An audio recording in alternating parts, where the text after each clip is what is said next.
If you want to go and have a look for some examples of monophonic texture, we're going to probably find some music that is very, very simple because, as we said, monophonic texture is really where we have just one melody line that makes up the music. It's probably the most simple form of musical texture that we can have because as soon as we start to add in other elements, we're probably going to be looking at a different kind of texture. And so I've got this example here. It doesn't matter if you don't read music that well. I can tell you for free, this is the music for Pop Goes the Weasel, and it sounds like this.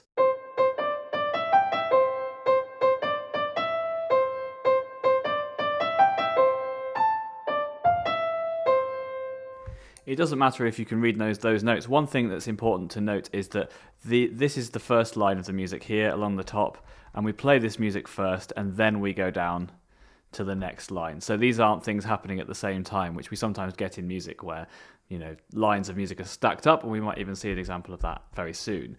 But here we just have a single melody that is happening on its own. There's no harmony at all, and we can see these notes as kind of belonging to the same thing. These belong to a melody. So I, in fact, could just join these up like a melody line kind of sounds to me, because these are all individual blobs, but really these individual notes join together to make one line of music. And even though there are rests, even though there are moments when we don't have any notes in the music, I can see that the texture really is a simple line, a single line of melody, and that's what makes this monophonic.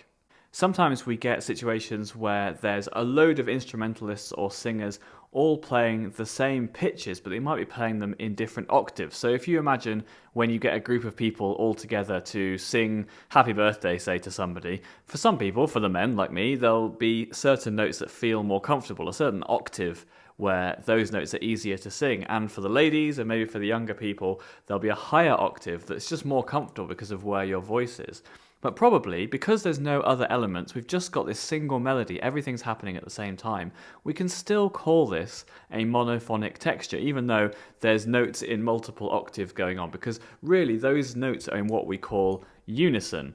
So unison is where everybody is doing the same thing. And so that's a slight variation on just a single melody line because we have notes in lots of different octaves, but really it's ultimately the same texture because we have just that single melody line that's making the music. So if I was to get a group of people of all different kinds of ages to sing Pop Goes the Weasel, we probably would choose to sing it in a few different octaves. So it might sound like this.